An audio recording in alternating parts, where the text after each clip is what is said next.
Welcome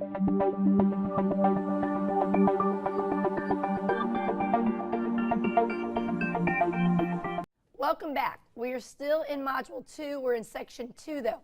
Today we're going to talk about addition of polynomial expressions, but today's problem is going to be we're going to now have grouping symbols. We're going to have parentheses. Okay, grouping symbols you have to think about are like timeout.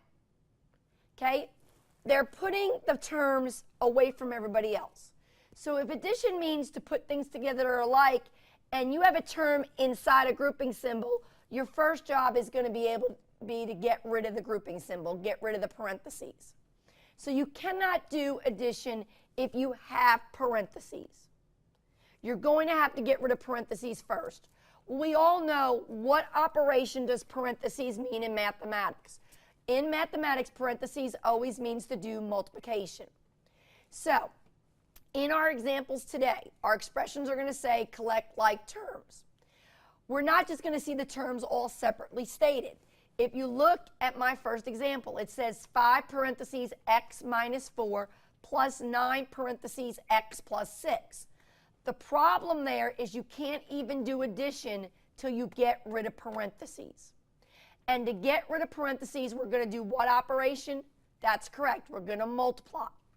Now, we gave that multiplication a special name back in algebra, and that name was called the distributive property. So let's think about vocabulary. What does the word mean in real life when you distribute? Suppose I said I was about to go distribute out a flyer to everybody.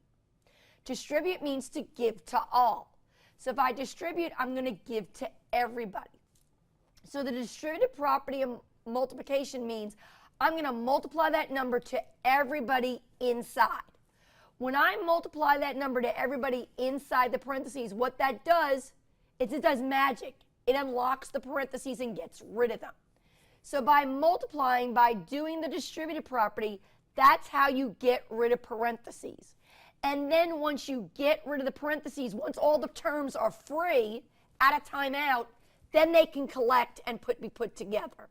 So our job today is to learn, before you can ever do addition, if there are grouping symbols such as parentheses or brackets, you have to get rid of that symbol first. And we all know parentheses means multiplication. So we're going to use our distributive property. We're going to multiply through first. That's going to free up all our terms. And once we free up our terms, then we'll find the ones that are alike and put them together.